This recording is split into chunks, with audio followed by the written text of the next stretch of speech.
คอยคิดฮอดบรรยากาศเก่าๆคิดฮอดความเก่าความหลังบ้านเฮามันก็ซ้ำบ้านเฮานี่ล่ะ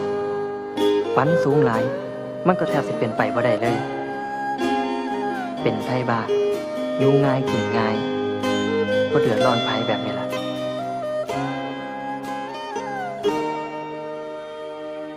หอดย่ามเฮ็ดหน้าบักเค้นบักอาดบักเสี่ยงพินกับบักแฟนตา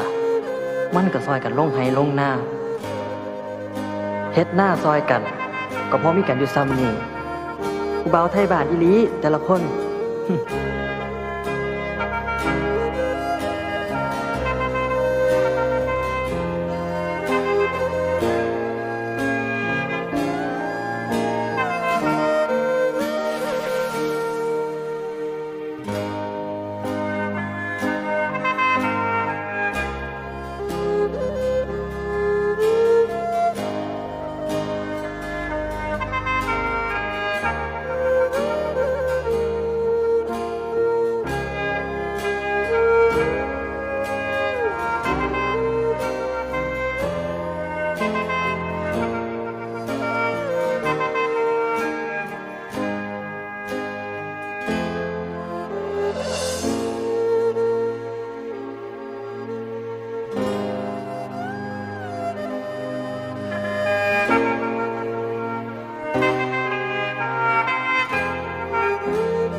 แม่นอีหยังต่างๆมันสิเปลี่ยนไป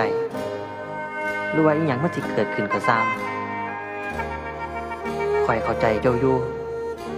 ข้อยบ่โทษเจ้าดอกทุกคนมีสิทธิ์สิเลือกแนวดีๆให้กับชีวิตเจ้าของแต่ข้อยก็บ่เขียนให้เจ้า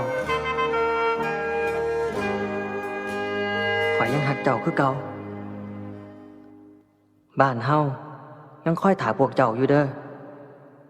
ป่านี่